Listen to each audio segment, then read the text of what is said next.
Okay, it is Tuesday, and with any luck at all by now, Brian, we've had an amazing Tuesday on the stock market. But since we're recording this on Monday, we don't know.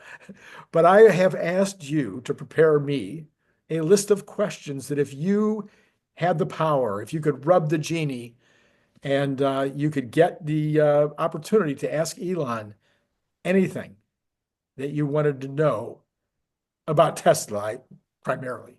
That you would have that you would get to ask these questions, and then I will do my best to give you what I think he would say. Works for me. I'm excited about this because I go deep on the technicals, and there are a lot of really bad questions that get asked, both from institutional and retail investors. Just dividends. Can I have dividends? No, you can't. Stop asking. You just wasted a perfectly good. Do you know what his time is worth? My Yeah. goodness, you people.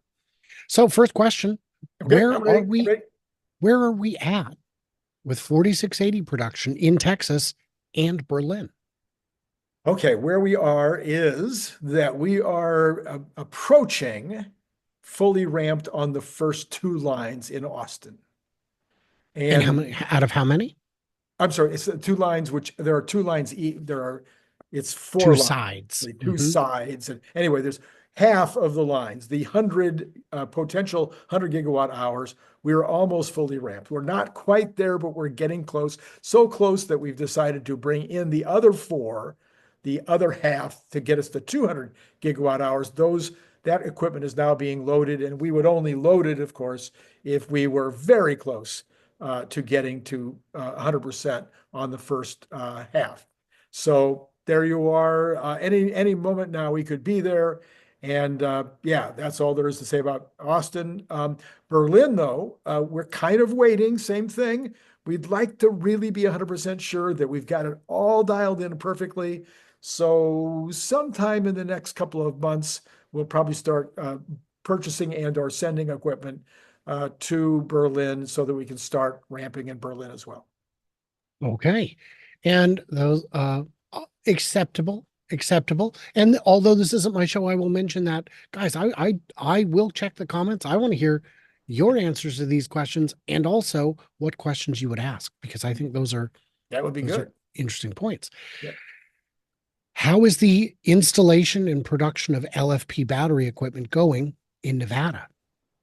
Yeah, man. I'm sure a lot of people have been wondering that because we bought it such a long time ago from CATL, and there's 40 gigawatt hours of capability there, and that would all be domestic manufacturing and subject to IRA credits. I mean, I've really been excited to get that thing up and going as well.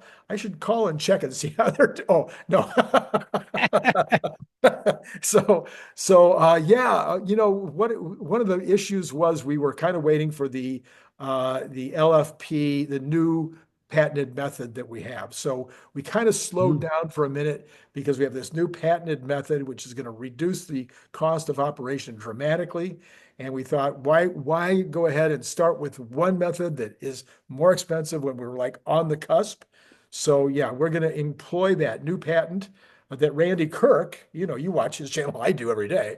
So, so Randy Kirk had brought this up the other day, and yes, that patent is something that we're very excited about, and the final cost of the battery will be reduced dramatically, and it will be a better battery. So it's good on all levels.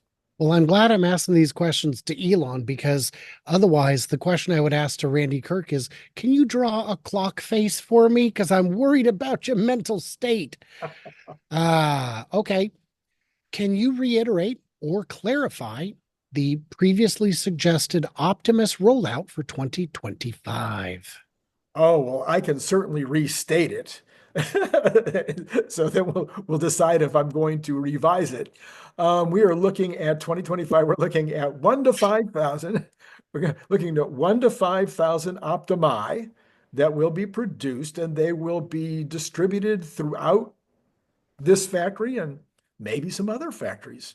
Maybe we're going to send some over to Berlin and over to Shanghai, some over to Buffalo, some to Nevada, some to Corpus Christi. So we may be sending some of these. We've been in connection. We've been coordinating this with various supervisors and heads of manufacturing at all the different plants to see who thinks that they would best be able to use the first 1,000 to 5,000, and we'll start getting those babies out there. Now, if it really goes fast and really goes easy, we could ramp more and actually put more of them into factories and start testing them. Now, what I'm going to give you a little secret that nobody else knows that, we have worked out a deal with In-N-Out to actually have put 2 or 3 Optimi in each In-N-Out location for potato peeling and hamburger flipping. So we're going to be testing those out, and it'll be interesting to see how that works out. Interestingly, on a quick side note, the people who are saying, well, if it's 50,000, I definitely wouldn't buy one, need to realize that. Have you seen those automated, fully autonomous floor scrubbers at the supermarket? Those cost 50 grand. 50 grand. Yeah. Yeah. It has one purpose. Yes. Okay. When, what can we expect for a lower cost model that's expected to be made on the existing 3 and Y lines in terms of its form factor? Yes. As Well, in, is it just going to be a scaled down 3 or Y, or is it going to be a different vehicle slightly? yeah. Now, if I tell you this, Brian, you can't tell anybody because we don't want to Osborne the situation. So yes, the new form factor is there'll be two. There will be not just one form factor here. We're going to do two. Now we may come out with one and the other one in 3 or 4 months later, but the first form factor will be a hatchback, pretty much as everybody has been expecting and hoping, and it will be very much like just an S with the hatchback. It won't be quite as what would you call it? Not quite as sporty looking from the front, obviously, because that wouldn't look quite as good with a hatchback. So it'd be a little different overall. And yeah, it'll be we're shooting for, of course, the 25,000, including the $7,500 discount from the IRA money. Now, the issue is, what are we going to do if the IRA money goes away, whether that's July or whether that's next January? We will probably find a way to get it under 30,000 without the IRA money. Interesting. Yeah. Interesting. I think the 25 with the $7,500 discount is a lot more likely than, but still, it's tough. What's the rate limiter on Cybertruck? Is it demand? Is it batteries? What is it Ford emblems? Because I know for a while that was the limiter on Ford pickups. Yes. So the limiter is that we have to switch over from the Foundation series and the $100,000 version, the 80,000 version, to switch over to the next version is a pretty big deal. And so what we've wanted to do is we've wanted to maximize the sales of those versions, milk every last dime we possibly can out of those versions before we switch over and start making a bunch of the next level down. And so we've been offering some discounts. We've been trying to open up some new markets of places that it is legal. We've been there's a couple of more markets we're still looking at. So we're building a few extra, in this category, in anticipation of, we only have the one line. So once we switch from the $80,000 version, we're going to be doing 60,000 or whatever that final figure is for quite a while. And you can make more than one trim level. I mean, they don't have separate lines for the performance, long range, and rear wheel drive, but I get your point. Do you think there's a rate limit today? I mean, what's stopping them from explosive growth today? Is it the price? Yeah, in the United States, which is our primary market, we've pretty much, I mean, we felt pretty good about how many we sold at over $80,000. In fact, most of them over $100,000 because that was a big number for that price point. So yeah, we felt like we pretty well took care of that market. The $80,000, maybe we feel that there's some more to get in the United States on that. But we've also had this problem with the $7,500 not clicking in. It's been some lack of obviousness about whether people could take that $7,500 discount or not on the IRA. And so that has hurt things a little bit. So we've been shipping some to Canada, to Mexico, et cetera. And then also, like I said, trying to see if we can get a few more. I think these would do very well in Australia, maybe in South Korea. So we've been, there's some potential there where there's some folks that have got the money, and it's just a matter of making sure we can qualify. A very unsatisfying answer, Mr. Musk. What is the 2025 production guidance? 2025 production guidance. Yes, please. Yes. By the end of the year, we would like to get up to our original kind of stated production capacity of 250,000. So that will be the run rate by the end of the year. So what's the 2025 production guidance? Well, let's see. Did I stutter? Not that time, the first time. So if you take kind of where the numbers are now and you go and you take a look at that eventual run rate, we'd probably be looking at maybe 175,000 total for the year. No, I mean of all vehicles, all vehicles. Of all vehicles. Yeah. You switched questions entirely. Yes, it was a new question. I'm yes. so sorry. I'm so sorry. Yes. Okay. So the total for this upcoming year. Now our stated run rate is 20 to 30% higher than the 1.78 million or whatever it was that we did in 2024. That is a sandbag number. Because what I've not included in that number is what happens after the Juniper. After FSD becomes 100% unsupervised and we start doing robotaxis. There's a greater than zero chance that once we become unsupervised, we will not be able to keep any of our vehicles in stock, no matter how fast we run the factories. What is the 2025 production guidance, Mr. Musk? 20 to 30% plus whatever happens after we do FSD. If we do FSD, we could be looking at, say, no ifs. I need a number. When we do unsupervised FSD, probably given the amount of time it'll take us to ramp up, we could probably get up to something approaching 2.6 million. So you think 2.6 million for 2025? 2025, right. Oh, very bold.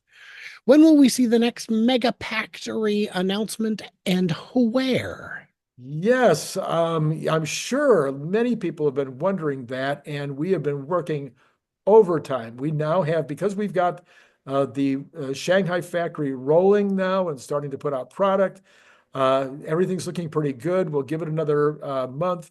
But assuming everything looks well, then we could start rubber stamping, or not rubber stamping, cookie cuttering. We could cookie cutter this factory in other locations. That's kind of what we've been waiting for. And you might be shocked at how many factories we announce. We might be announcing more than one or even more than two, because these factories are inexpensive, fast to put up, and there's an almost essentially unlimited TAM for the product.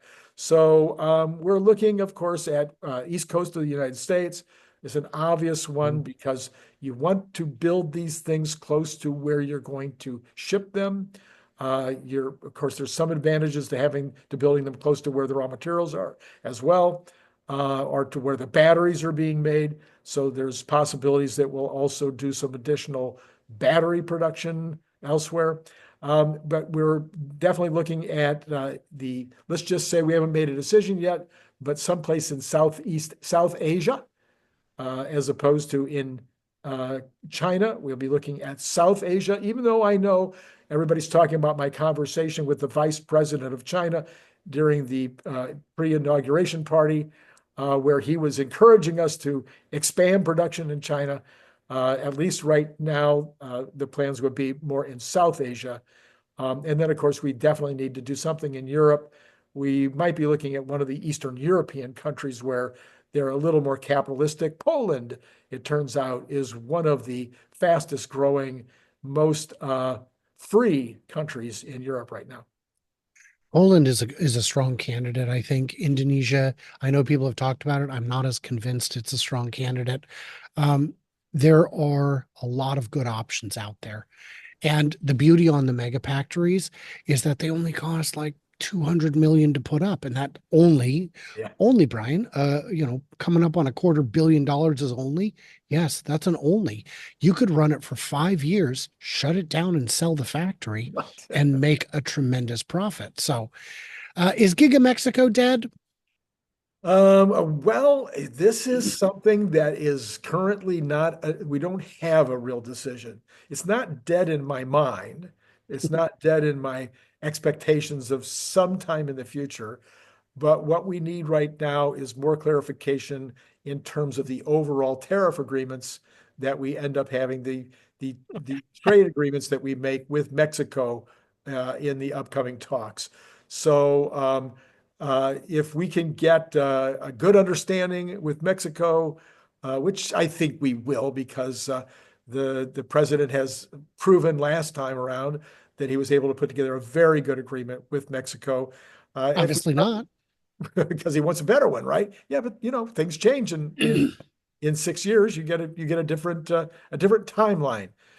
What Trump has told me is that he's looking at a new world order, a Oh, change in Lord. completely different look at how the world and the United States deal with one another, where the rest of the world is on equal footing. We're no longer the nanny state. We're no longer thinking of ourselves as having to prop people up.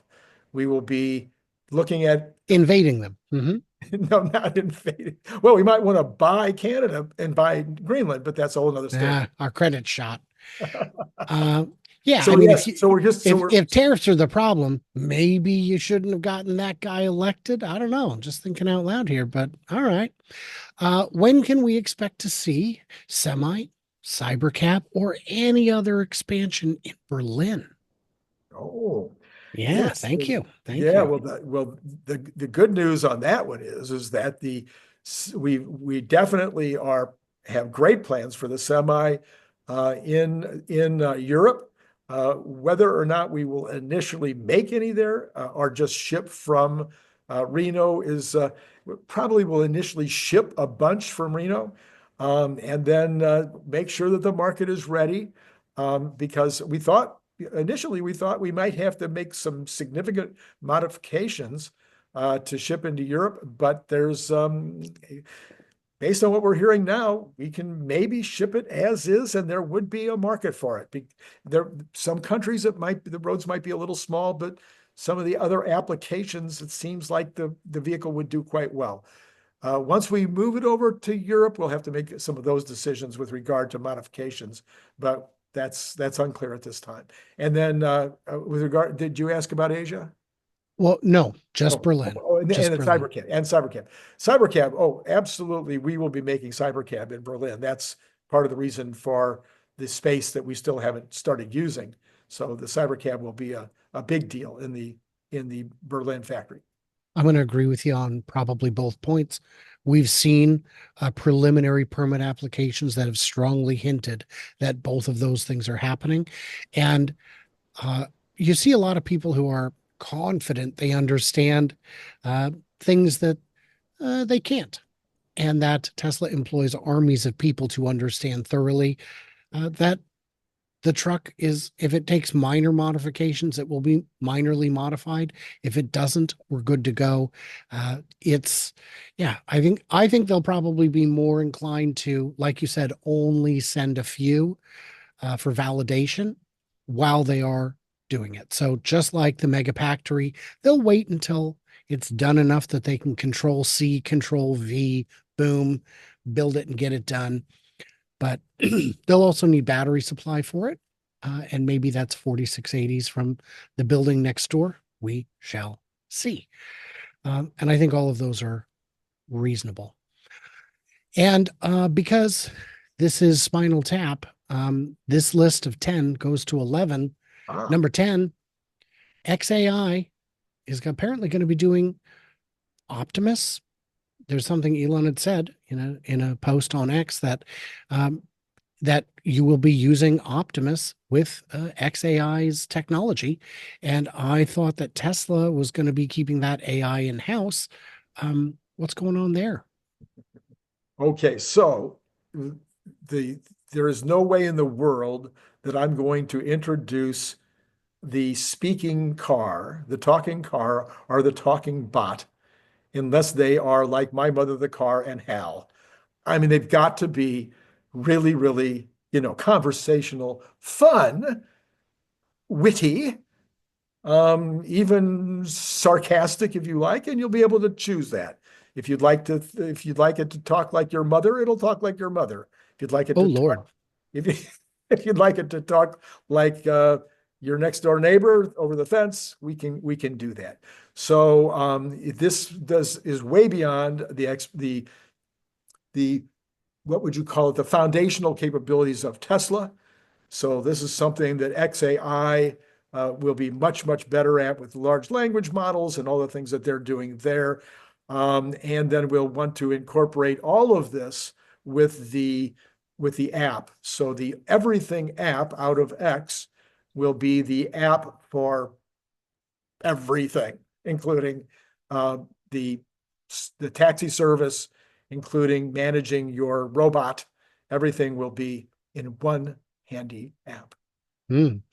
And I think it could be that Tesla controls the underlying mechanisms and that Grok is the interface, which I just know there's a lot of investors who are concerned that, wait a minute, xAI is doing this. I don't own a piece of that. I was told that that wouldn't happen.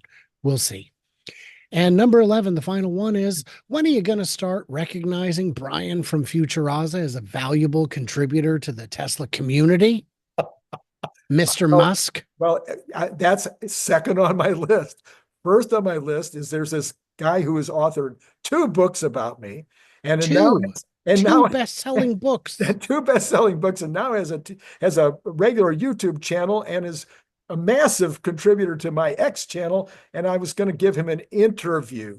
In Oh, fact, that's, I'm gonna let him write my next autobiography. Then I'll call you Brian. yeah, if he said he'd give you an interview, he won't because the list, I mean, Rob Maurer waited the rest of his career and never got it. Dr. Know-It-All's been waiting almost 2 years. It's not going to happen. Not gonna happen. It's not going to happen. Just let me come to events, man. I've gone to so many of them. And yeah, there were a number of people on X who said, I'm glad you didn't get in. You shouldn't get in. The same people shouldn't get in over and over. Right, I agree, but the same people did get in and I didn't still. So congrats, you blocked. Don't rejoice in my defeat. Yeah, It's no kidding. ghoulish and I have no time for that. So yeah, I think there's a lot to be excited about. I think some of these questions are good. I want to see what questions the viewers come up with. Yeah. And yeah, I thank you for your time. The ghost of Elon Musk channeled through the Psychic Friends Network, a la Randy Kirk. And I thank you, sir, for playing the witty interviewer. Hmm. Yes, thank you. And then to all of those other folks that were hopefully still watching, it's been great talking to you.